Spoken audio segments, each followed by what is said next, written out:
Welcome to the Barkada Podcast. We're here with my special friend, and special he is, Aaron Roberts, man. It's Tuesday, March 8th, 2022. What's going on, brother? Yeah, not much, man. Thanks for having me on here. Man, we've been talking about this for quite some time, as, a lot of our guests have been trying to get on too, but it's just trying to make time to get together, right? Oh, absolutely. Are we supposed to look at each other when we do this, or just look at the camera? I guess Do whatever you want. All right, whatever. Just make sure you take care of your hands. Yeah, I'll drink beer. Okay, There you go. It's 10:30. 10:30 a.m. Sun is shining. It's my off day. It's 12 o'clock somewhere. It is. We'll go with that. Yeah. So, no, man. Thanks for having me on. I mean, this is we've been talking about it. Been excited. I don't know what we're going to talk about today, but Yeah. we'll keep it casual. Yeah. Got a lot of cool things to talk about. Cool. Dude, okay. We met, was it middle school?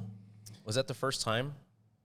Yeah, I think On and off the court, too, when you still went to Seton, when Seton still existed, right? Yeah. So I went to Seton. You went to, what is it? The old St. Mary's, Cabrini. Yep. We played basketball against each other, and so we knew of each other. Yeah. And then, once we got to, St. John Neumann at the building down the street? Yeah, that's when we first got to know each other. And Yeah. yeah. Those were some pretty intense basketball games. Oh. a lot of air balls. A lot of air balls. Maybe some traveling. Probably just a lot of Yeah, running around, what fourth and fifth grade basketball was all about. Yeah, it's the learning stage. Yeah. Once you got to middle school, it was a lot better. We had two teams then, right? Like for each grade. Did we, right? Sixth grade, seventh grade, we had two teams. And then then it wasn't until like eighth grade we had like one super team, let's call it. Yeah. Sixth grade we did. We had two teams. Pat coached one. Were you on that team? My old man? Yeah. Yeah. That's that Stockbridge game, I think it was, when my dad and I both got kicked out. We had two technicals. Yeah. Yeah, sixth grade. I remember that kid. That lit us up. Yeah, the braided guy, the braided hair kid. Yeah. Like, he must have been held back or something. I don't know. Oh, dude, yeah. He was a lot more talented than all of us. I wonder whatever happened to him.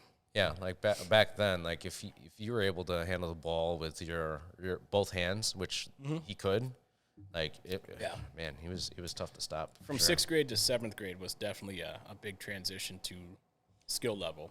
Mm-hmm. We could dribble better, passing, the overall concepts of the game we had learned, and we applied it to the game, so that was a lot better. I don't know who was coaching seventh grade.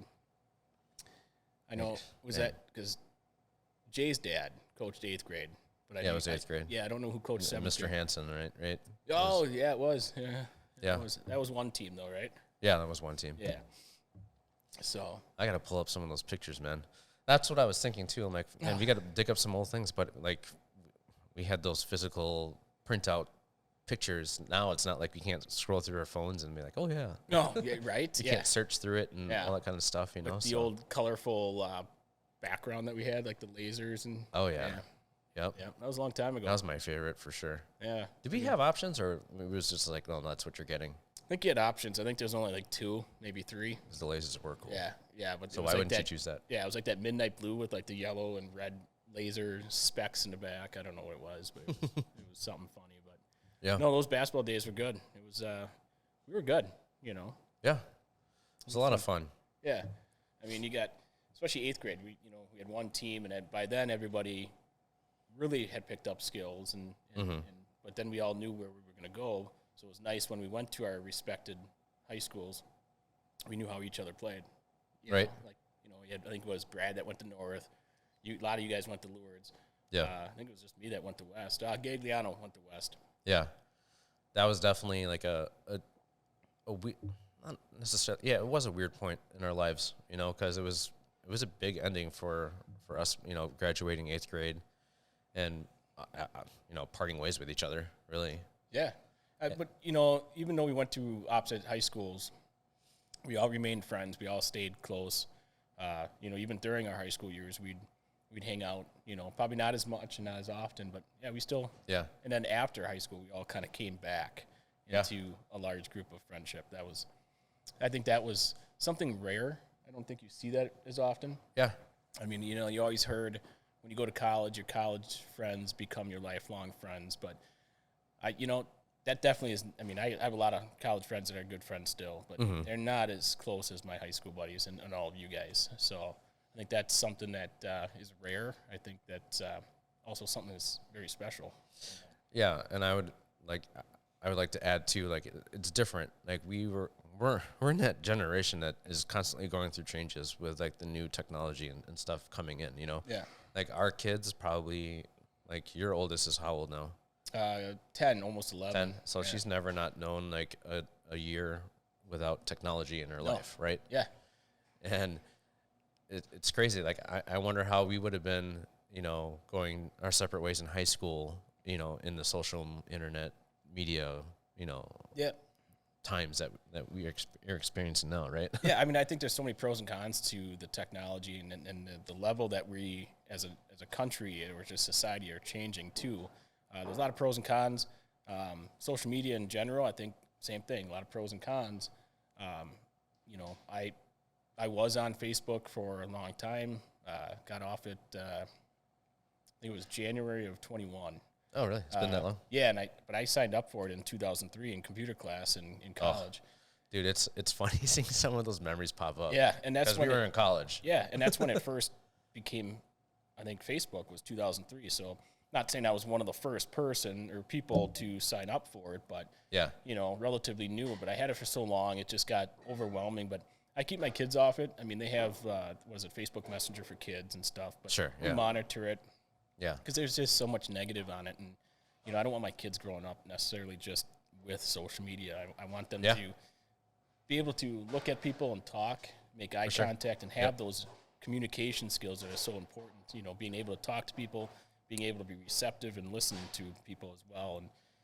And I'm seeing in my line of work and probably a lot of other people's careers, you're seeing these younger generations, you know, kids that are born in the 90s or late 90s or even early 2000s that just don't have that full skill. And I'm not speaking about all of them in general. I mean, there's some that come out with really good communication skills, but, you know, they just don't have that. And, you know, they got to learn it, just kind of like we have to learn the technology, and we have to learn to move ahead, too. And that's just my own opinion, I guess. Yeah. Well, you know, Officer Man.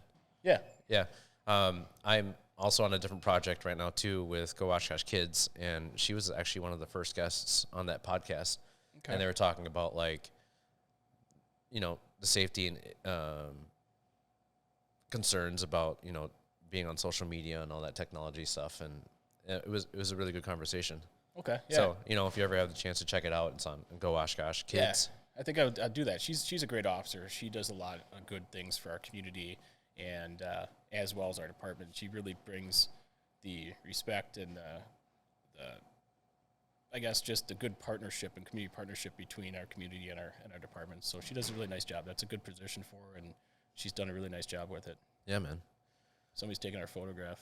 Yeah. I think we're a big fucking deal. You know. Yes, sir. Okay. So we met middle school. You went to West, and then after West, you went to Marion, right? Yep.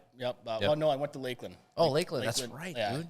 It's now Lakeland University. Okay. So same with Marion, but yeah, at that time it was Lakeland College, and went there for a semester to play baseball. And they give you a scholarship, or it was just an opportunity to go play somewhere? Just an opportunity to play. I mean, it's NCAA, but yeah, nothing big. I'm not trying to, you know, say, "Woo, look at me," you know. But it was where was Lakeland again? Over by Sheboygan. Okay. Yeah, it's a small private college, and no, D3 doesn't give scholarships. They give you grant money, which it's not much, but they give money off towards tuition because Division III can't give scholarships. So okay. Yeah, I went there for a semester. Great coach, but just so happens that it just wasn't the right fit. My assistant coach there got the head coaching job at Marion, and you know, I built a good relationship with him while I was at Lakeland. Even though it was a short time, I just really had a lot of trust and a lot of faith in him, and so I followed him to Marion, and ultimately it was a great decision. Marion had a great program for criminal justice, one of the best in the state. So and it was relatively a newer program, but it was really a good program, and yeah, just for career wise, I think looking ahead further than college, it was a great decision. So Did you have a career in mind when you went to Lakeland? I did, actually. I wanted to be a gym teacher. Growing up, I was actually more firefighting, but then I wanted to go to a 4-year college, and at that time, fire science was only a 2-year, and the job market at that time for fire science was pretty limited. It was pretty tough to get into. There wasn't a lot of openings. So gym teaching it was because I wanted to get into coaching, and then it wasn't long after that I still had criminal justice was always in my back of my mind. In high school, I took a law enforcement class. It was actually through other schools, so it was kind of cool. It was like the way we're learning now, it was over screens and through computers. But so I quickly changed it, and it was just a career that I wanted. It's different every day, and it was a good career and life decision going there. I mean, I'm not saying Lakeland was a bad school or nothing like that. It was a great institution. So, but it was good move. Nice. So were you able to get out of there in 4 years, or? It took me 4.5. Okay. The transfer, even though it was in the same type of academic curriculum or school-wise, but I lost some credits, so I had to go an extra semester. Oh, sure. So that's not bad. I went on the old 4.5 plan. So, yeah. But it was all right. Yeah. Let's see here. Did you play ball then that entire time? I did. All those 4 years? Yep, I did. Yeah. Continued playing baseball. It was a lot of fun. I built a lot of good relationships, a lot of good memories, and it was a good time. Yeah. I just played a lot against a lot of good talent, and it was something that I would never regret going back and doing. It was a lot of fun. It was a lot of work. I mean, it's a year long, and I know some of our listeners, that I played college sports. It's not just a seasonal thing. It's all year. You have to prepare for it, and you got to keep pushing forward and keep that work ethic going. Yeah. What was the conference like around here? So I was in the Lake Michigan Conference. I don't believe it is called that anymore. I think they've added a couple Illinois schools now.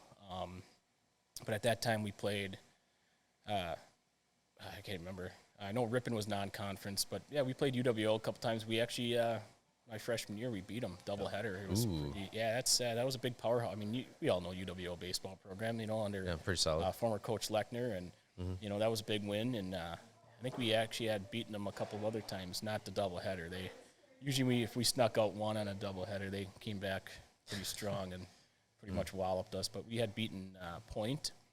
I think we even took a doubleheader from Whitewater one time, and those were all non-conference. So, we fared pretty well. I mean, our coach was relatively young and new. I think when he became a head coach, he was only 25 years old. Oh, wow. So he was. Can you imagine being 25 and being head of the program? Yeah, that's tough. I mean, you look at NFL coaches. Coach Rams coach McVay. He became a head coach at 32. Yeah. There's some players on the team that are older than him. LaFleur, what is he now? I think he's 40. Yeah, but they were still coaching. Yeah. Whether they're a coordinator or some sort of assistant, they've been in the league for a long time. You got these young coaches that, you got your coaching kids that, or athletes that are older than you, and you got to really build that rapport with them and then build that respect amongst them, and that's something that's tough. So our coach being 25, we were all younger, but 25, you got to have that maturity level, and you got to learn how to separate that maturity level, and then to be a head coach, you still can be a leader, not necessarily a friend, but you got to be a leader and a coach, and you got to learn how to separate that, and he did a good job. I don't think we ever won the conference. I think Edgewood usually always snuck out. They were a good team. They were a good program. Mm-hmm.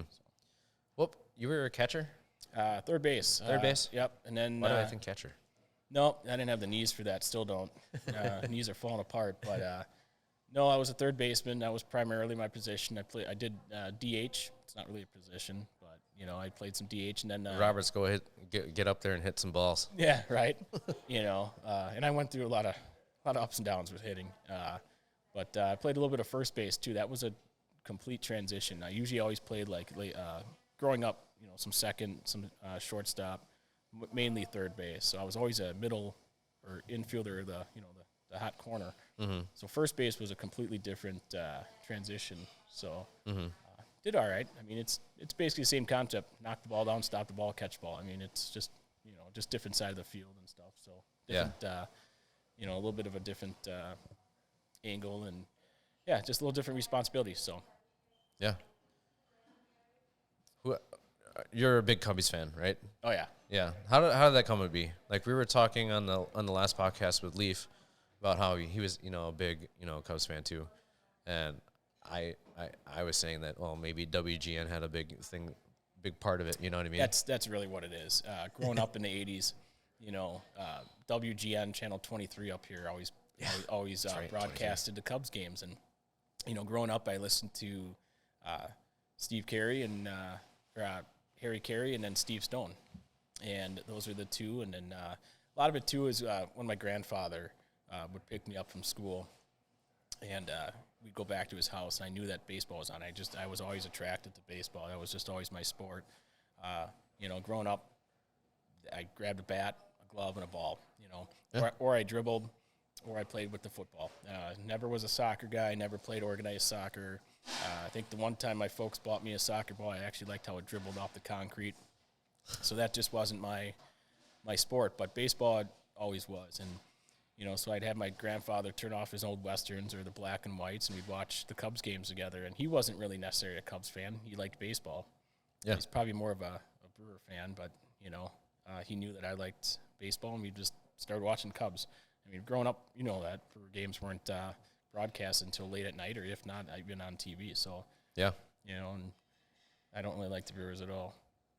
That's just how it is. I will watch them, and if they're doing well, good for them. But being up, from Wisconsin and liking a team outside of our state, it's pretty tough. So yeah, I don't really cheer for them.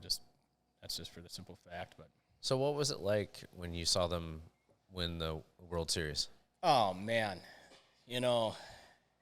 obviously, it was pretty impressive. I had so many rough years with them. In the '80s, they were pretty awful. Then you got the '90s that. Especially the late '90s, they were a lot better. You had Sosa. I mean, that guy. Whether he cheated or not, the whole corked bat incident. Dude, it's still hard to hit a baseball. Oh, it is. The hand-eye coordination. The steroids doesn't make you hit the ball. That's pure raw talent and hand-eye coordination. It might make you hit the ball and the ball go further, or it might recover from injuries. Yada yada yada. But he in the late '90s, him and McGuire electrified baseball and brought it back. And, you throw Bonds in it, too. And by no means am I saying the steroid era was a great time in baseball. Was it fun to watch? Absolutely. Do I agree with the possibility that they use steroids? Absolutely not. I think that should be all taken out of the game. But there's still no proof that they did it. But, aside from all that, to answer your question, it was something fun to watch. I mean, this is a team that they've been to World Series since 1908. They went to, I think, off the top of my head, they lost a lot to the Yankees in the late teens. Detroit Tigers beat them a couple times. And then in the 20s and 30s, they got beat too. So they went to other World Series after the 1908, but they haven't won one since 1908. So to literally watch them and that season was just how electrifying. And what they did in the postseason was just, even if you weren't a Cub fan, I think looking at that year, even if you hated the Cubs, you had to look at that season and that World Series win as something so special for baseball. Yeah, because the narrative and the story and yeah. Absolutely. I mean, it was 108 years, and that's a long time without winning a title. Then you start hearing about like the stories of generations of family, like Cubs fans, and John Harmon, he plays piano here, with us here. He's been a lifelong, Cubs fan, and he was just super elated like when they won, because it brought families together, and that's what baseball does. Baseball is such a family-oriented game, and it just brings generations or just other family members together just to enjoy a baseball game. It's just such a gentleman's game, and it's just such a family-oriented game, and it's more of a methodical game. It just has that aura of it, and it's a fun game. It really is, and just watching that. And so the night of the World Series, I actually, during the playoffs, I actually would get coworkers to work for me. So I was like, hey, man, I took vacation for it. I took, time off because I wasn't going to miss a game, and I don't miss a Cubs game. I subscribe to the MLB package just so I can watch the Cubs games, and I don't miss one, Or you have it on the radio or something?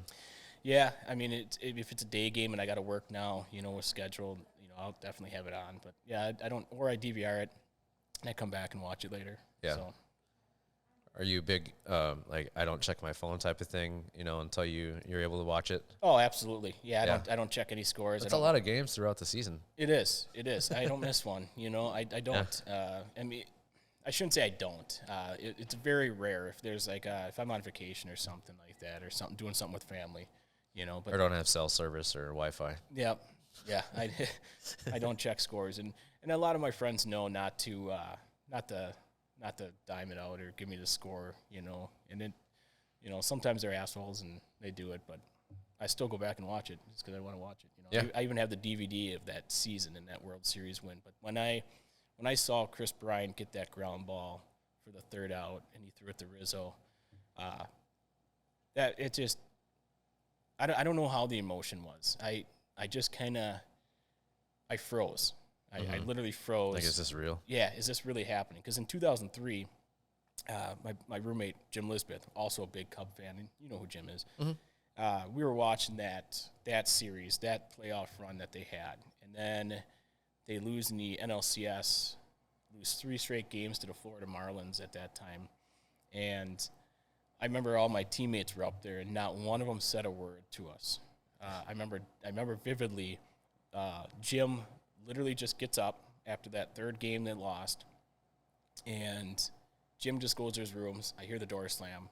I just sat there and, in disbelief, did this just fucking happen, And, my teammates, they knew better to say anything, and they all just got up. I think there was 5 or 6 of them. They just get up and left, and it was something that was such a heartbreak because there again, the streak was so long, and finally the heartbreak ended in 2016. It was just something I froze. And then finally, once the reality, as I'm watching them celebrate, sets in, I just lost it, And I'm not going to confirm or deny if there was any emotion, I'm not an emotional guy, but, it was something remarkable. Yeah. I'll tell you. So. Nice. Yeah. You got to live it up. Absolutely. Drinking beer at 10:30 in the morning. Hopefully the wife doesn't find out about it. Yeah, well, she's going to have to watch and follow us or listen. It might be fucking better if she doesn't watch this, So, yeah, one more thing about, baseball and, your passion for it and everything. Baseball players can be superstitious or repetitious. Oh, was there a particular routine that you would follow for game day or when you went up to bat or Yeah, absolutely. Every time, how I warmed up in the on deck circle was the same every time. Not going to really get into specifics how. Yeah. There's no need for that, but yeah, I stuck with the same routine. How when I got to the field, it started with how I woke up that day. When I got to the field, what was the routine? From that point on, throughout that series of time, it's a very superstitious game, and same batting gloves. If you're winning with the same socks, you got to keep the fucking socks on, man. I mean, there's times where you didn't wash them because if there's times where I did wash them, and after a couple, 3-4 wins, and then you lose, it's like, well, no, that ends, man. I'm gonna keep them going. What did I do to screw this up? Yeah, and that has absolutely no fact or truth to that. It's just that's just baseball, And I think there's a lot of routine and superstition in a lot of other sports too. Oh yeah. But baseball just has that, and it's always been like that, And yeah, I don't know. It's just I had the same routine, A lot of it was chew, That also played a damn role in my game, but and that's just it. Always up the bat, had one in. A lot of guys used gum and the old school big league chew. Obviously, when I was younger in little league, you didn't use tobacco. I think that might have been frowned upon. So, if you got caught, it would have been frowned upon. Yeah, you imagine seeing some like a 11-year-old out there with a big old dip in. I think that might be a problem. You're like, no, it's big league. Yeah, right. I mean, it's the chocolate flavored gum. Yeah. Oh, there goes somebody. Look at that. Actually, in NCAA rule it's a violation. It's illegal to chew in a game, and if an umpire would catch you, they can you're ejected out of a game. So my freshman year, real quick story. Freshman year, man, you know how it is being the new guy on the team. You know, you got upperclassmen, seniors, and you got to earn their respect and all that. And I remember another freshman and I, we snuck a chew in, and we had it in our mouth, and we also put sunflower seeds in to kind of cover it up, and not realizing that our athletic director at that time at Marion, he chewed, and he apparently noticed, and after the game, our coach comes up to us, and he didn't take it very lightly. Put it this way, it was a doubleheader, and afterwards, so this was after the first game? Second game. Oh, after the second he held it off, after the second game. Okay. And it's been a long day because there you get out to the field like 3 hours before the game. You got to get, fields all prepped and everything like that, so then warm up. So it's been a long day, and each game is, close to, 3 hours. Maybe that might be an exaggeration, but they're long days here because they're 9-inning games. Mm. And so after the second doubleheader, or the second game of the doubleheader, he comes up to me and he tells everybody to drop their gloves and get out on the foul pole. And we had to do foul pole to foul pole at about 30 times, and it was not just jogs. I mean, it was sprints, and it was even worse because down and back was 1. Yikes. So relative, you're running 60. And there's guys that were thrown up, and upperclassmen were not, put it this way, they were not happy.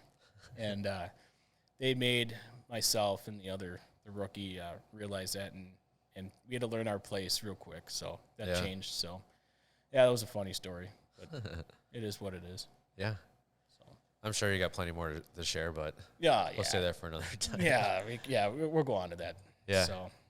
So man, let's talk about like your career now. Okay.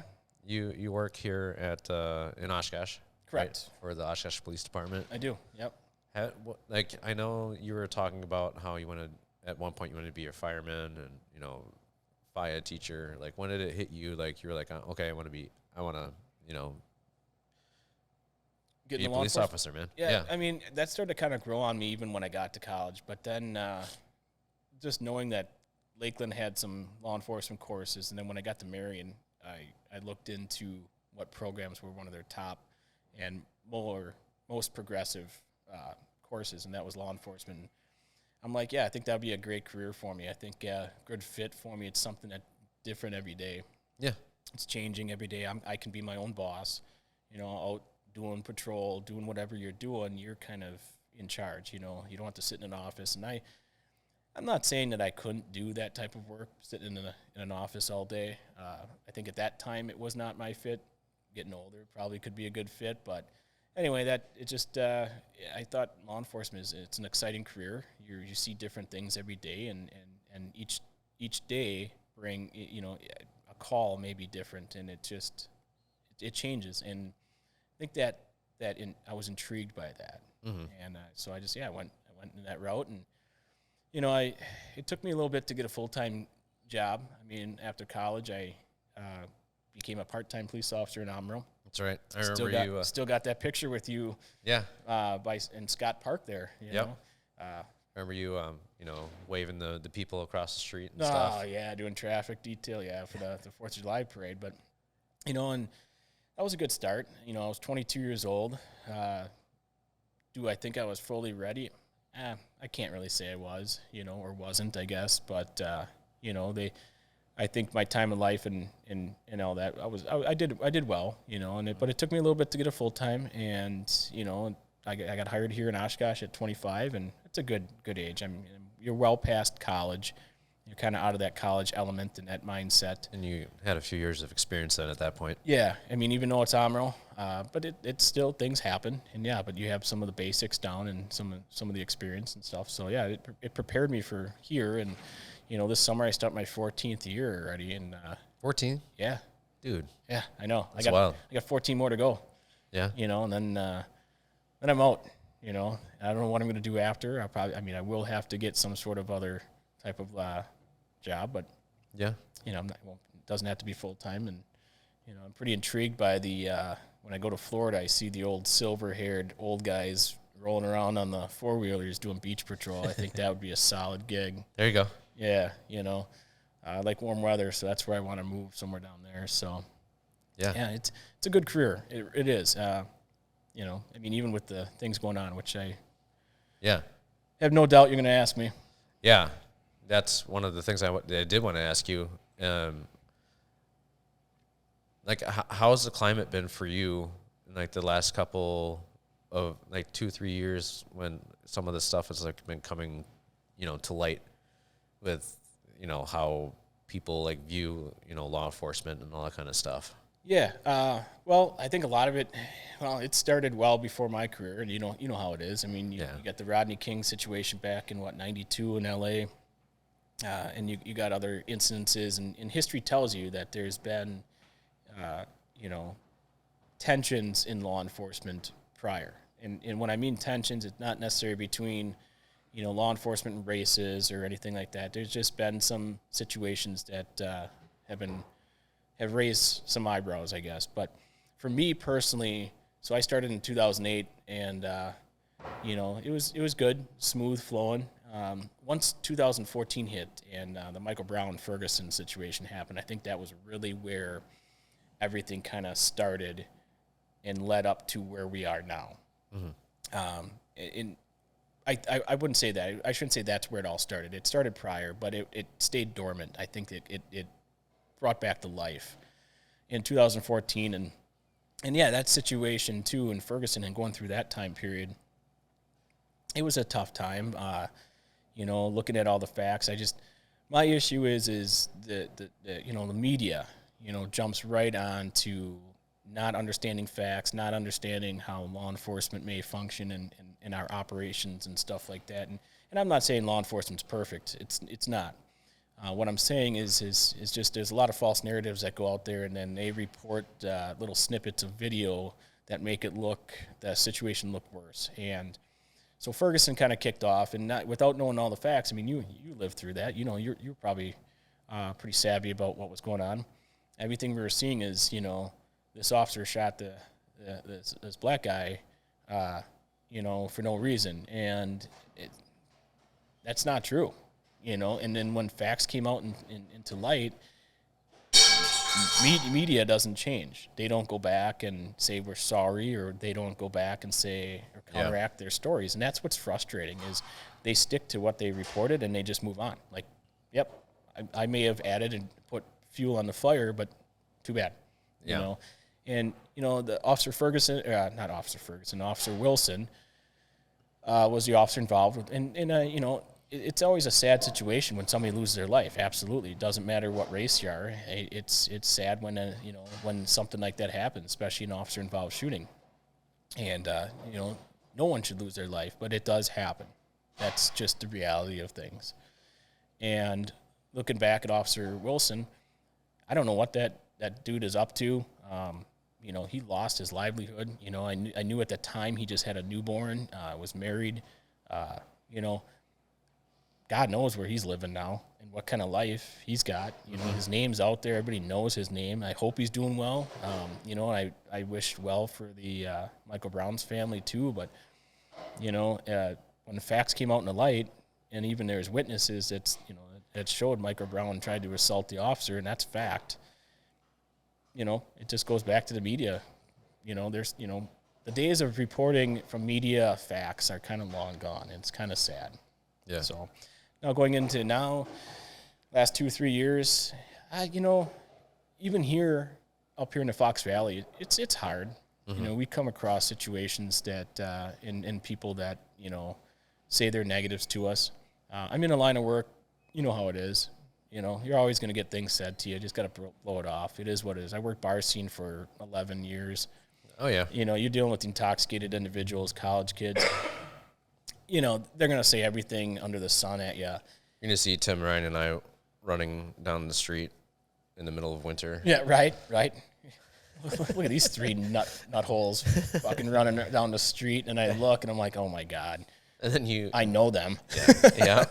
And then you quickly turned around and yeah, right. Yeah. But anyways, no, those are good times. But just looking in, but up here overall, Fox Valley, and especially in Oshkosh, the community really rebounded and supported law enforcement. It's always been like that. We have really good support from our community members here with our police department. Because I'll be honest with you, I mean, I'm not just because I work for Oshkosh PD. Our department does things right. I mean, we're not perfect. Yeah. But we do things right. Our training and our standards, man, and you look at a lot of. I think you guys are pretty pretty engaged in the community. Oh, absolutely, we have been. Since I started, that was our motto: is community policing, community and community-oriented policing. Get involved, building that community partnership is something that's we strive for. Mm-hmm.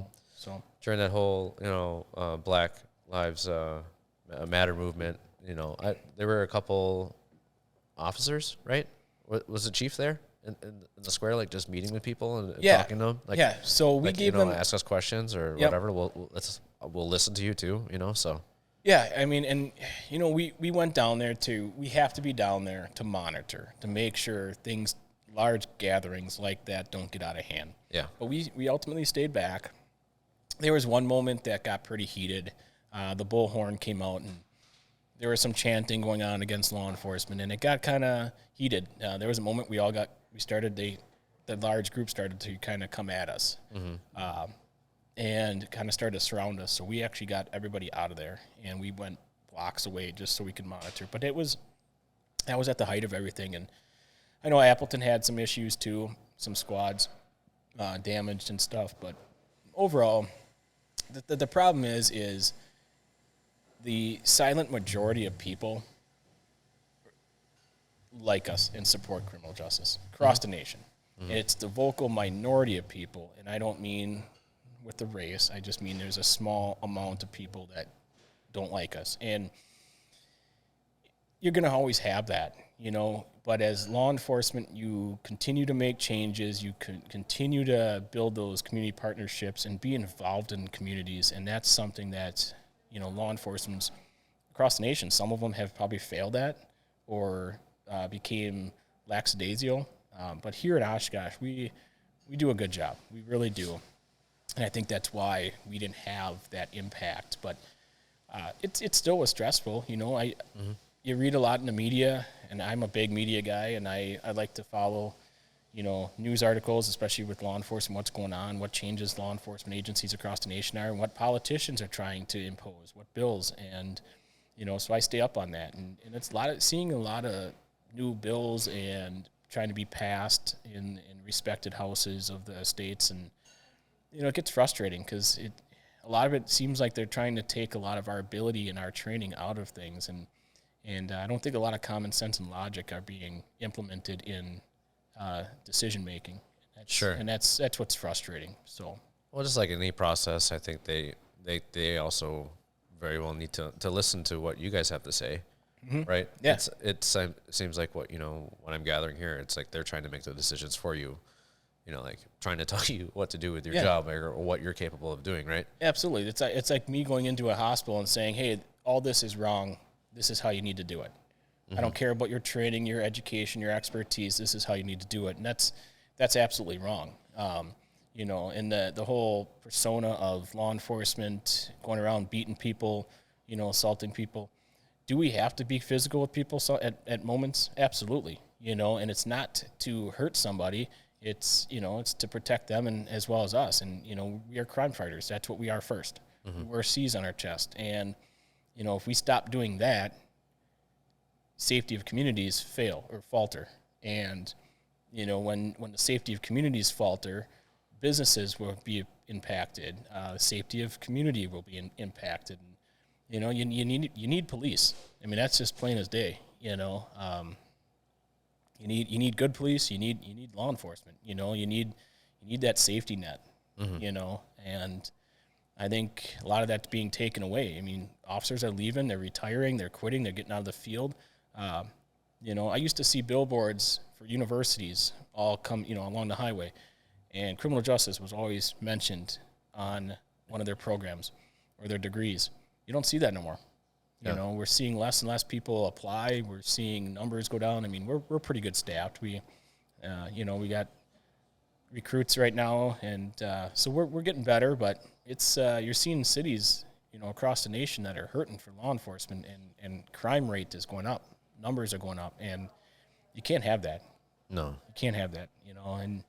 And that's something that bothers me. So I mean, I made it through so far the last couple of years. Was it stressful? Yeah, I dealt with it.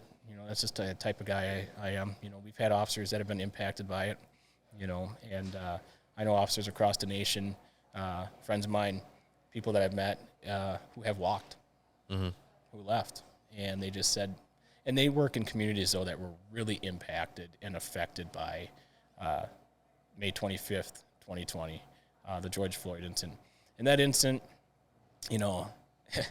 that year alone was already pretty shitty. You had, for sure. For us here in Oshkosh, we had the coronavirus started. Nobody knew what the hell that was. Yeah. We had an issue with our computer systems throughout the city were impacted.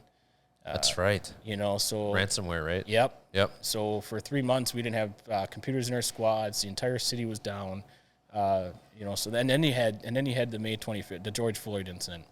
And again, he shouldn't have lost his life. I look at that, and it was a tragic situation for all involved. I like to stay a little more.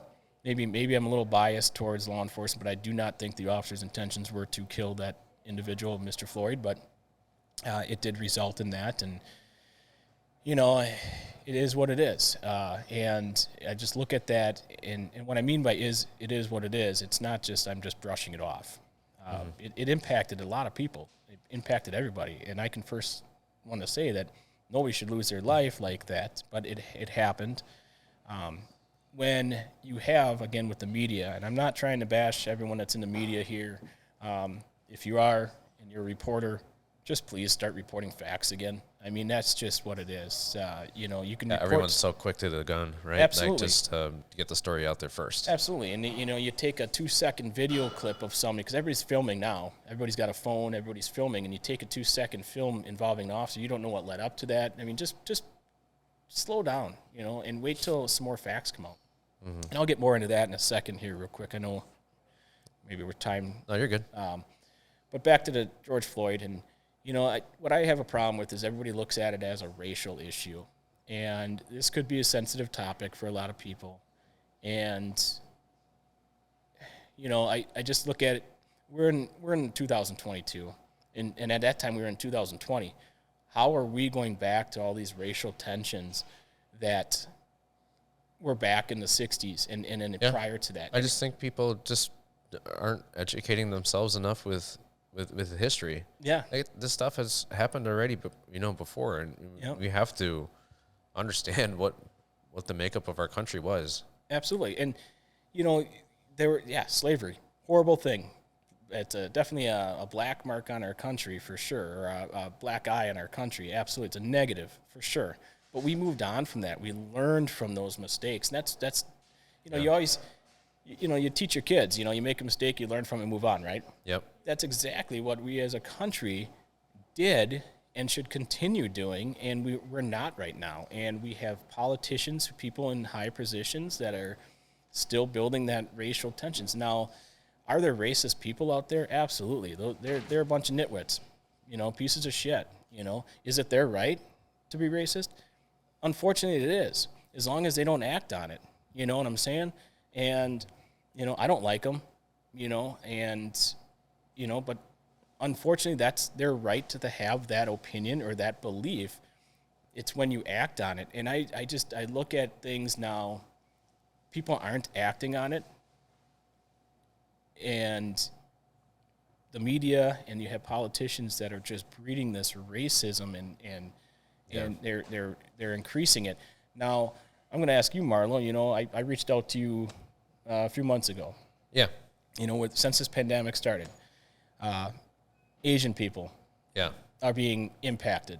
Yeah, I was going to absolutely fucking terrible, right? Yeah. I reached out to you because, and I got your back, and I've told you, I said, if you ever experience things like that, or you are having issues, you fucking let me know, and that shit should not happen. You're reading across New York where an Asian male or female, it doesn't matter. How old they are. Or if they're Chinese or they're Japanese. They're more like elderly too, right? Absolutely. They're just walking, doing their business, whatever, and then they're just getting attacked out of nowhere. All because this virus came from China, okay?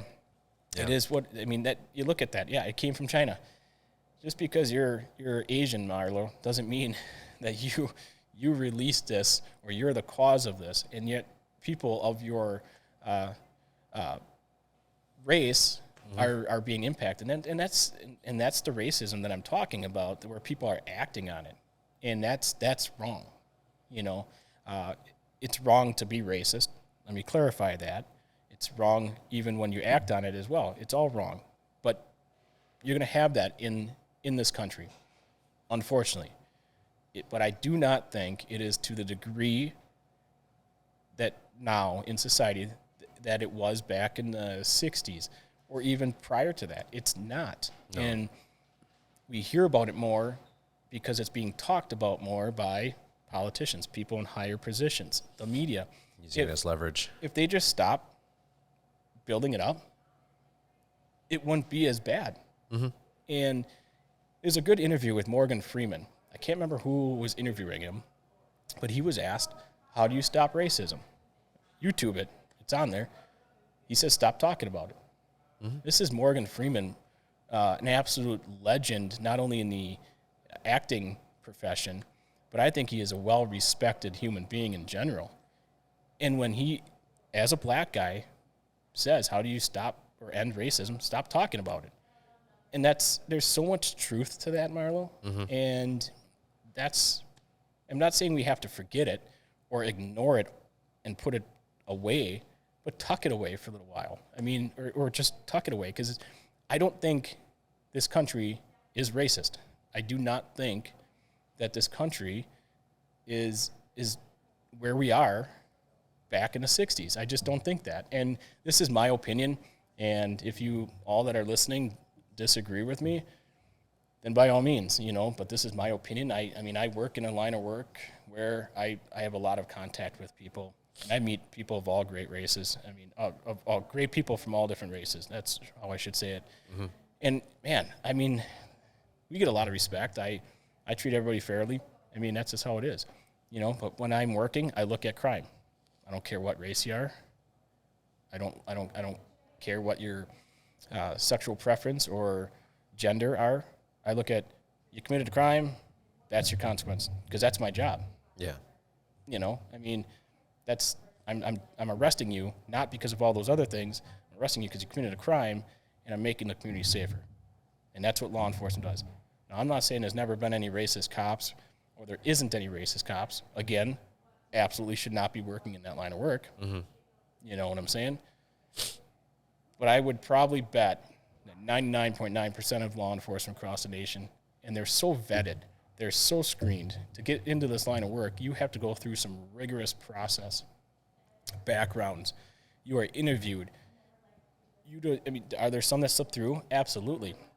Are there some that started out not that way and became that way? Yeah, wrong. Get out. Mm-hmm. I don't want to work next to you. I don't want to work with you. Mm-hmm. Get the fuck out. Somebody else will come in that's not like that. Now, living here, especially in Wisconsin, especially here in the Fox Valley, you don't have that. I can firmly attest to that. I can say that with all my heart. You don't have that here. You got good officers in the Fox Valley. People that truly care. Mm-hmm. So, and one last thing with the media, you look at the Jacob Blake down in Kenosha. Really shitty situation again. But you had a governor come out, shoot his mouth off prior to facts, all because it was a white officer involved with a black person. Mm-hmm. And you had Milwaukee Brewers boycotting games, and I look at that as like, you jumped the gun again, because media was throwing out this fluff, and then the Bucks, right? Bucks boycotted, so the Brewers. Oh, they did too? Yep. Okay. Yeah, they boycotted 2 games. I think it happened in August, didn't it? I think so. Oh, yeah, and it was the bubble. Yeah, so, but the Bucks came out and didn't do something. They did something too. But, and when the facts come out, Marlo, and even witnesses, again, saw Mr. Blake had a knife in his hand and went up underneath his arm and tried to thrust towards an officer. You have multiple witnesses that contest to the facts, and you didn't have any rebuttal from our governor, who's supposed to be our leader, right? And I'm not trying to get into politics. I'm not trying to bash Governor Evers here. I'm just stating a point that our leaders of this state didn't support or listen to facts and didn't even come back and apologize that they rushed to judgment. And that's what's frustrating in my line of work. And you know what, though? We just keep going out and doing what we are trained to do, keep doing what we know, what is best, what we know how to do, and we keep treating people with dignity and respect, even if we're not getting it, because that's what I do. And, I hope I'm making an impact in our community. So okay, I got a question for you, too. Have you... Sorry, long-winded. Oh, all good. Have you always had thick skin? Yeah, I would say so. Yeah. I mean, you've known me for how long? I mean, you know me from some house parties back in the day. We're not going to go into any more detail than that. Yeah. But yeah, I've always been pretty mentally tough. Like I said, I'm not a very emotional guy. That's just not who I am. Not saying that I can't be. Even when one of my grandparents, who I dearly miss and were a big part of my life, passed away, I just kind of look at it as death happens, and I'm going to miss them. I'm going to miss everything that, meeting with them and talking with them, but I don't get emotional, Now, that's in the sad portion of emotional. Do I get pissed off? Do I get angry? Absolutely. Maybe, but yeah, thick skin. Yeah, I've always had that. Yeah. You can call me names, whatever. It's just life, You gotta ignore it, and you gotta ignore the negative. There's always good things. I mean, I've been truly blessed in life with good friendship for a lot of years, a good career, my wife, my kids, I mean, I look at all that as such high positive that, we're being called names because you're the uniform or the job you have. It is what it is, you just move on. Now, does it wane on you a little bit? Absolutely. It does a little bit. It gets annoying, but you just keep pushing forward. And, and even the stuff that I see on a daily basis, not even the things that are said to me. I mean, the types of calls we go on to and the sad things we see to households where kids are living in, that's impacting. That's sad, and just the gruesome stuff, Life goes on. I just always been able to handle it. Some guys can't. Yeah. And some gals can't either. Yeah. So just it grows and affects everybody differently. But yeah, to answer your question, yeah, I've always been able just to handle it. And do I talk about it sometimes with friends and my wife and people I trust and know that are in my circle? Absolutely. Do I go above and beyond and seek any therapy or counseling? Absolutely not. I don't need that. I know some have, and I know some officers do utilize that, and that's a good thing. Yeah. Speaking of making calls and all that kind of stuff, do you see a shift with like police, like law enforcement's responsibilities in terms of showing up to certain social issues and stuff like that? Yeah, I in general, I think law enforcement has changed or adapted to what is desirable. I remember the days when I started, we used to foot chase for underage drinking tickets because it was fun. It got our adrenaline running. When you bust an underage drinking party when I first started on nights, man, and, you're chasing these kids through backyards and you catch them. And, I'm not saying you catch them and you thump them or nothing like that. No, you just catch them, you get them in custody. It's like, yeah, it's a win, man, Mm-hmm. But is it desirable? For what? An ordinance ticket for a young college kid trying to party? You're risking injury to them and not only yourself. That could be career ending.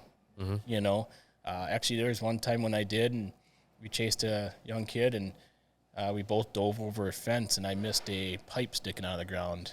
It was all bent, and it missed. It caught my leg a little bit, but it was pretty sharp, and it was pretty pointy. Oh, man. I mean, what's to say that doesn't impale you?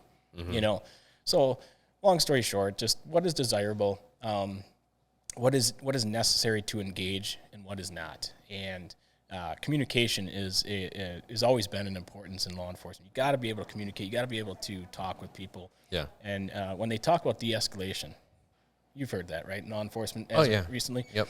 We've always been doing that. I mean, that's literally the entire job is talking people. I mean, you look at 30 years ago when you had somebody that might be having a bad day and is suicidal. Police are talking to them, right? Trying to de-escalate the situation. So it's always been happening. And so I don't understand why they want to implement more, or just implement de-escalation training. We do that. Yeah. To be a cop, you have to have good communication skills. Do you think the conversation came up because they don't necessarily want someone showing up with like a firearm on their hip or something like that? Like, yeah, I mean, for certain situations. Yeah, suicidal individuals or mental health distress calls. I see that a lot of agencies are moving away from sending officers. I've had CIT training, but it was a long time ago, and I think it's just human nature to talk to somebody and to get them to realize that they're important.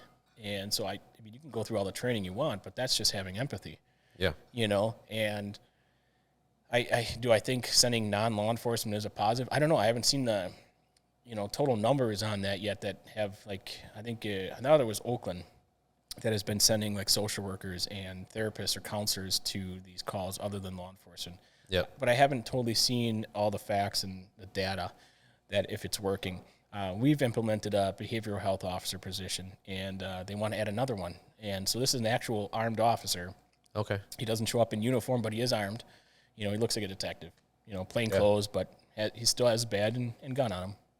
And seems like it's working pretty good, but I haven't seen the full data yet and all that. Do I agree with not sending? I don't know yet. I'm still a little leery about not sending armed officers because sometimes these calls can change in seconds. So, you might get somebody that says I'm suicidal, but they talk about no weapon, no means. You get there, what if a social worker shows up there and the person's now got a gun?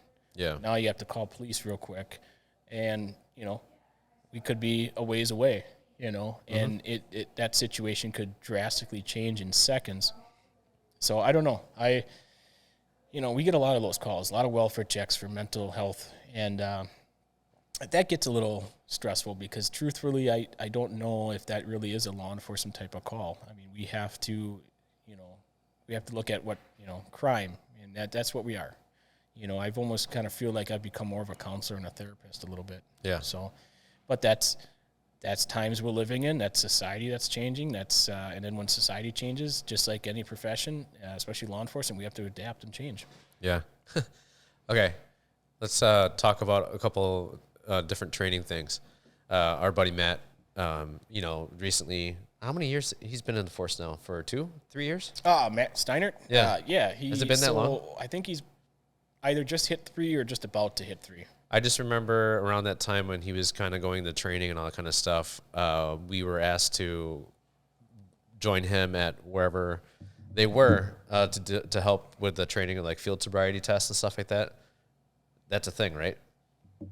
Where people show up and they have a few drinks so they can do like the breathalyzer tests and all that kind of stuff. Oh yeah. Yep. So when we're getting trained on running the preliminary breath tests and stuff, or the toxicology. You have people that can volunteer to drink in a controlled environment. And so what kind of like spread do they have? Is it nice stuff or beer or liquor? It's bottom shelf, man. I mean, you're not drinking good bourbon, Yeah.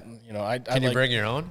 No, it's a complete controlled environment. Yeah. It's bottom shelf. I mean, it's your, man, I'm not trying to think. I don't drink with my pinky out, but I don't drink bottom shelf stuff anymore. I got a full-time job now, but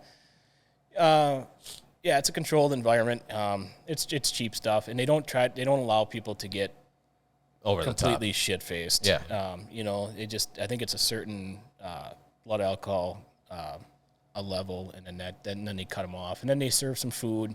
Okay. They have to have a designated driver, like pizza or what? Burgers. Whatever. Yeah, pizza.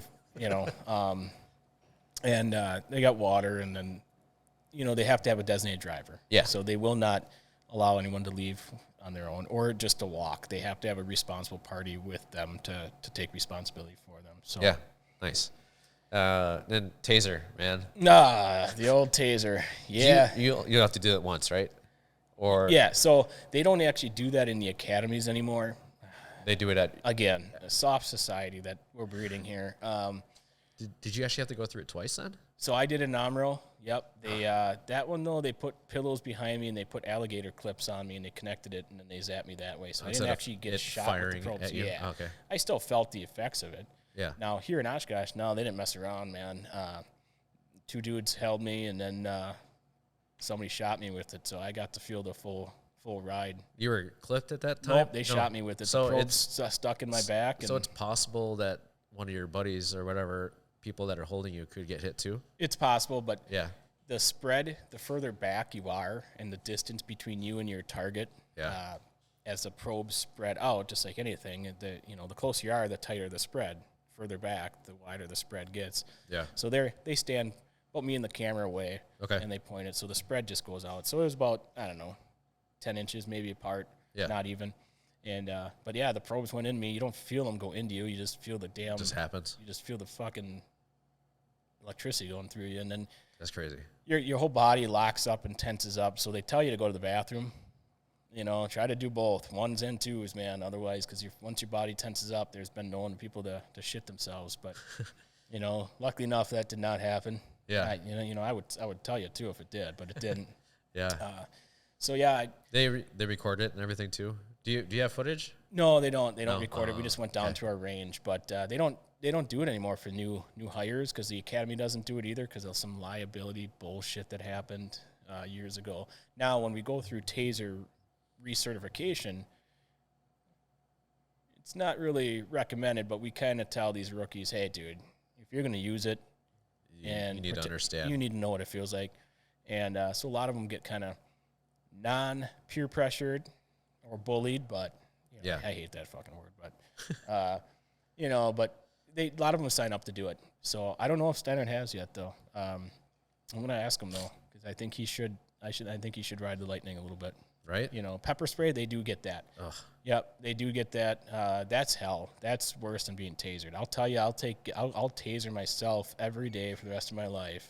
If you didn't have to get pepper sprayed. One more time. Yeah. Absolutely. And I've had that done twice. I had that done in the academy back in 2005, and then that was a full actual spray. But then when I was a correction officer for the state, they lined us up and they did a fogger, and they just went right down the line and fogged us. Yikes. Yeah, it's just fucking hell, man. I mean, I had it, like I said, I've had them both twice, but, not that I really want to get tasered again, but, have I tasered people? I have, so, but we have training on that too, there's certain criteria for that. Obviously, if somebody's riding a bike, you don't want to taser them, or if they're on elevation up at, they're 10 feet up off the ground or any type of elevation, you don't want to taser them because if they fall, the risk of injury is pretty great, and you don't want that, or somebody running, I mean, you imagine getting tasered and your whole body locks up and you're gonna face plant on whatever ground you're running on. So, but that's all training we have to go through. Yeah. You have to understand that, so, and I think a lot of people, a lot of law enforcement is good at it, and we have to keep updated, on our training. So. Yeah. All right. Movies. What's your favorite cop flick? Ooh, my favorite cop flick, man. That's a good one. Been a lot easier to tell me what my favorite movie was, but favorite cop flick. Oh God, you put me on the ropes here. What's the one with Farrell and Wahlberg? The other guys? The other guys. I actually like Superbad, man. Superbad? Yeah, dude. God, man. How about Bad Boys? Bad Boys is really good too. Yeah, I haven't seen the last one yet. Yeah, I haven't either. That's a good classic cop movie. Yeah. You can go further back and go to Heat. You know, what is that? Is that with Al Pacino? I couldn't even tell you. I couldn't even. I just remember the movie Heat. But how about the movie Hot Fuzz? Oh, that one's a good one too. It's basically a British like parody of a whole bunch of American cop movies. Yeah, right? That one's good. How about Damon Wayans' son, where him and that other funny guy act like cops? They're video game makers, and they're just terrible, and they go to a costume party, and they dress up as cops, and then they start patrolling. I know what you're talking about. Yeah, I can't think of that. That one's a good one, too. But Super Troopers? Oh, that's it. That's it? That's probably my favorite. One or two? One. Yeah. Yeah, I just watched 2 for the first time the other day, actually. I was downstairs in my house. I'm, like, bored. I'm like, yeah, I'll fucking watch you have a lot. We actually have a lot of friends that you work together with or are in law enforcement, right? Yeah, so Robbie Kramer, too. He's a sergeant. Yeah. God bless him. He's currently deployed right now, so shout out to him. I'm in contact with him. I think they're 14 hours ahead, so it's nighttime now. So this is usually when I text him. Right on. But he started to silence his phone. But no, he's doing good. I think he's in Kuwait, so he's there for a year. I feel for him. He's missing a lot of his kids' activities and stuff, and I know some health issues going on with family and stuff, so I think he's just missing it. So I'd like to stay in touch with him to make sure he's doing good. So yeah, we grew up about a block and a half away, so I've known him a long, long time, and so and then with Matt, we all hung out in the same group. Oh yeah, and now we all work together, so it's pretty crazy. So is that like what Super Troopers could be? Oh, it could be. It could be. We probably have to move to a smaller town, right? Yeah, right. And I'm not going to confirm or deny if I've ever done some of the Super Trooper pullover tactics, the repeat game. Yeah. My partner and I may or may not have ever done that. And actually, all right, we did. And it was when the movie, we did do it. And actually the young kid, he's like, "Are you guys doing the Super Troopers repeat?" And we started laughing. And this kid just thought it was the greatest thing. Nice. Of course, there was a lot of the filming of the phone wasn't as prevalent. Yeah. So you're like, well, here's your ticket. Yeah, we knew you had a good time. Yeah, it was a warning. It was a minor infraction, but it was fun. We were just having some fun. I mean, and you got to have that in our line of work. You got to laugh. You got to have some fun with people. I'm not saying pull people over for nothing just to have fun with them, but I mean, you just got to have fun with the job and have fun with the community members and show that you're a real person. And that's what you got to do. So yeah. Let's talk about you, man. What's your overall favorite genre, movies or movie? Well, I've been really into, I guess, some series and stuff that have been on like HBO Max. Okay. I was going to bring up that thing about, the whole, Asian hate thing or whatever. There's a series called Warrior. Yeah. So it's like, have you seen it? I have not seen it, but I saw the title, but I have not watched it. It's based off of like Bruce Lee's writings. So it's basically like a mashup of like martial arts meets the West. Okay. But it talks about like the time in, San Francisco when there were a lot of immigrants coming into that area. Yeah, the Chinese, absolutely. Yep, Chinese, and they were talking about, the Chinese Exclusion Act and all that stuff, and how, the Irish immigrants and Chinese immigrants were fighting for the same jobs, and then... Well, let me ask you, how does it impact you when you read something about that something happens for no reason? I mean, how, being an Asian male, I mean, how is it affecting you in the last couple of years? Well,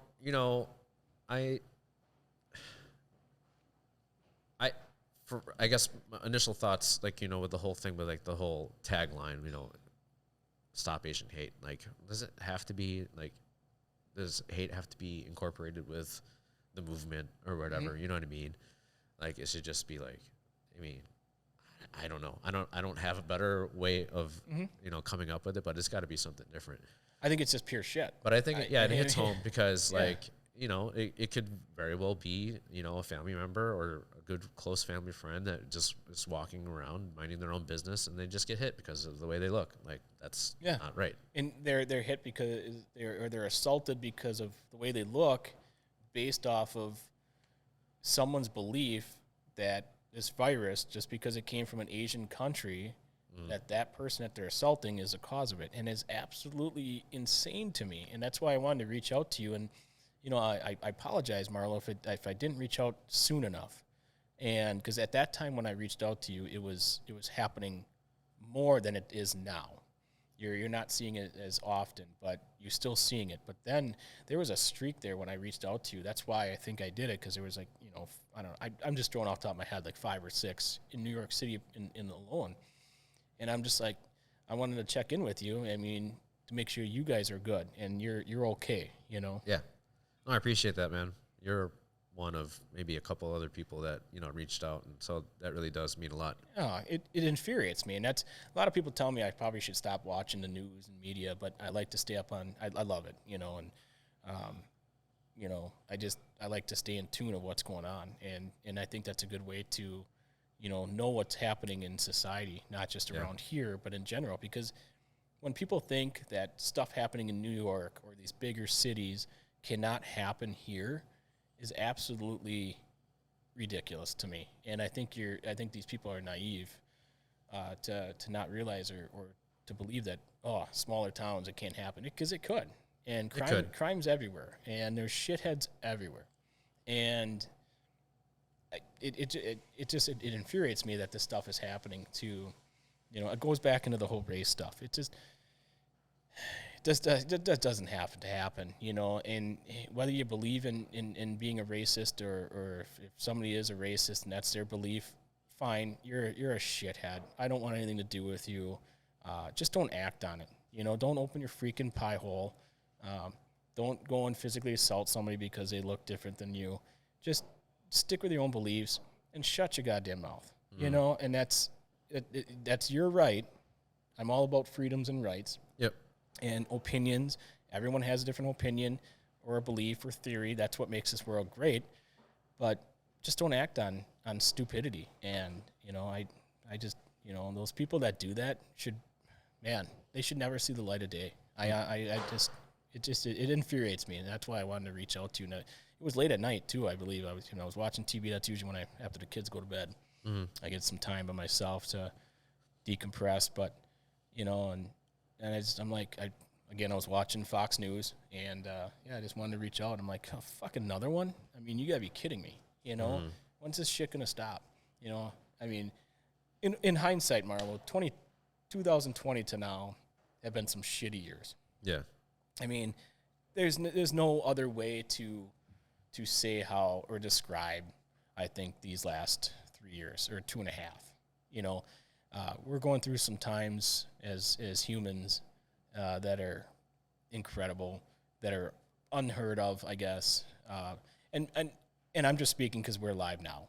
No doubt, has there been times in our past before you and I were even alive that have been just as bad, if not worse. I'm not discrediting earlier times. I don't know what your parents went through in the Philippines. I know there was issues back in the day. I'm not too savvy with Filipino history. But every place, every time in this country, every time period has had issues. But we're living right now, and I'm going to talk about 2020 to now, has been some tragic and some shitty years. We're seeing inflation, gas, pretty shitty. We're seeing high historic crime numbers. And then you got stupid COVID, which is slowly coming to an end. It's never going to be away, never going to go away. It's always going to be here, but it's decreasing to the point where let's get life back online now, and stop worrying about it. God bless the people that have lost their life from it, but let's move on. Let's not forget them, especially if it's your family member. If you know somebody that has lost their life of it, let's never forget them. But let's just move on from COVID and get economy going, get society back to normal. Let's get this crime under control. Let's get back to civility and just a normalcy. And that's my soapbox right there. But and I just feel for you, and you could talk if you were a black person, and I would say the same thing to them. Keep pushing forward. Let's move on. Let's not think of everything as racist and everything, the equality and equity and all this other stuff. Let's just move on. Let's all just get along and live, right? So I'm not trying to be a preacher here, but that's that's just how I feel. I'm a pretty easygoing guy, and I just like to joke around and have fun. And I think you've known me a long time. That's truthfully who I am. Yeah, man. So for sure. I know you're not on Facebook anymore, but I did throw our picture up there asking if anybody wanted to give you a shout out or ask any questions. Yeah, man. How am I doing? Am I doing awful? Am I boring? I mean, am I a piece of shit? I mean, be honest. I don't care. Well, our buddy Jim, he did have a question for you. All right, Jim. He wants to know where do you see your knees in 10 years? Oh, man. Well, probably going to be needing a new left knee. No doubt about that. My knee's good. I still work out every day. I could do everything. Back in 2011, I tore my ACL for the first time. This was even after all the sports in high school and college. Finally did it in rec basketball, but bounced back pretty good. I came back to work running and jumping in 3 months after full repair. Just throwing this out there, Adrian Peterson did the same thing, so I kind of feel, like I'm up to his level. That's a joke, everyone. And then 2018, playing basketball again for the second time, I tore some cartilage in it. So I have some issues with it, but it's overall good. I mean, I can still run, jump, do everything, squats, but probably will need a new knee, man. So it's just inevitable. It's genetic too. Both my parents have had knees replaced, so it's inevitable. Hey, this just in. Yeah. Well, that's probably because he's going to get paid more than $45 million a year, and they're already 27 over the cap. So Rodgers to return to play for Packers. I mean, if you want to go all in, and Green Bay, like they said they want to, isn't Amari Cooper available? Yeah. Why don't we? Him and Adams. Oh my gosh. And then you got I'm drawing a fucking blank here for the running back. Aaron Jones. Dylan. Yeah, and then him and Dylan. I mean, that's do it. I mean, he's going to be 38, 33, going to be fucking 39. Yeah. You should have been going in the last few years. I look at Green Bay. Yeah, you've had two future, probably top 5 greatest quarterbacks of all time. Yeah. In the last 31, what is it? He's been, 17 years? I don't even know. And Favre played 16. Yeah. All right, so 30, well, that's 30. I fucking can't do the math. 32, 33 years. Let's go that. Yeah. And you've had 3 Super Bowl appearances and 2 wins. To me, that's kind of, and I love the Green Bay Packers, everyone, so I'm not trying to bash them. I am actually a diehard Green Bay fan. But to me, that's kind of a failed organization, if you look at it a little bit. And I'm not saying a total failure. I'm just saying there's some failures in there. And I think the time is now, fucking spend some money. And, the only way you're going to win games is if you put more points up. So if you put a shit ton of points up, you get Amari Cooper and you put a ton of shit in points up, even if your defense is half-ass, you shouldn't lose those games. Oh, yeah. I know we talked about this earlier, but Tim Ryan asks, why is he a Cubs fan? Hello, Tim. Coming into this, I was going to rip on you a little bit, but I can't wait to sit down with you on this sometime. Oh, man. I have to name another podcast. Yeah, let's do it, Tim. All right. Why am I a Cubs fan? Just straight up day games, man. I mean, up here, they always broadcasted the games. So I just grew up as a young kid, loved the game of baseball. And when I started to be old enough to actually watch TV or understand it, WGN. And that's just a team I latched onto. And, never going to stop loving the Cubs. Absolutely hate the Bears. So, I'm a diehard Cubs fan and Packer fan. Right on. All right, we got to wrap things up here. But oh, man, I could sit and do this all day. I know. Like this. We'll just have to have you back. Absolutely. And then add a little color with Tim Ryan here, too. Oh, man, that's going to – that'd be something. Or even Luke or Jesse. Oh, Jesse would be good. I think Jesse would be good. He'd bring too much intellectual stuff. I know. I'd have to, mediate or something. Yeah, we'd have to be like, okay, moving on to the next topic, guys. I think we'd have to get a bunch of drinks in him to loosen him up. So right. He's a smart bastard. Yeah. So okay, what are your? It's been a minute since you've been here at Manila, right? Yeah. But what are your go-tos here? What do you like? Well,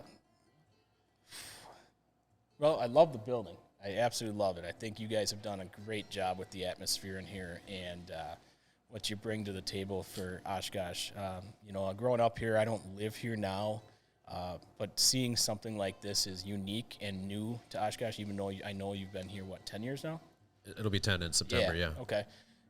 You have brought something that is unusual to Oshkosh, and you're maintaining it, and it continues to grow and just stay. And that's something that I think is really impressive, Marlo, so I'm very proud of you on that. Thanks, man. Because, you growing up in Oshkosh, we always had chain restaurants. You just didn't have a lot of or even that diversity, right? Yeah, yep, diversity, a little variety of culture. Oshkosh was never very a cultural city for restaurant-wise.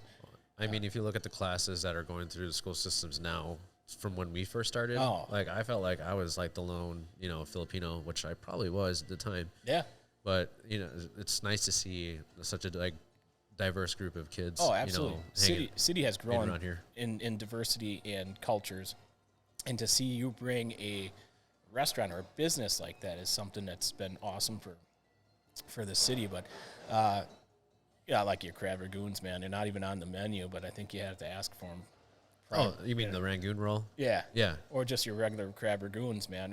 Is that the roll? All right. Oh, no, we have the crab Rangoon on the menu. Oh, do you? Yeah. Oh, yeah. do you? Oh, I thought they took them off for a while. The Rangoon roll was the one that we took off. Oh, okay.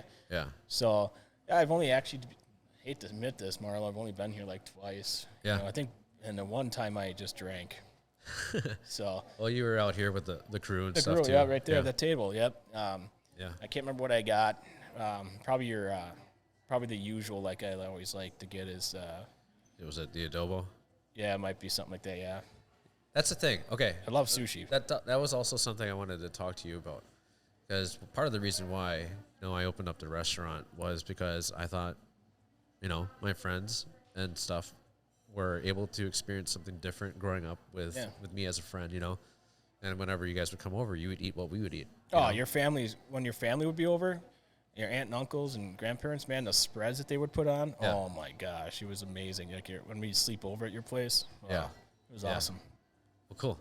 See? So it was good. I got the early exposure to Filipino food and Asian food at an early age. Yeah, and you helped plant the idea in my head then.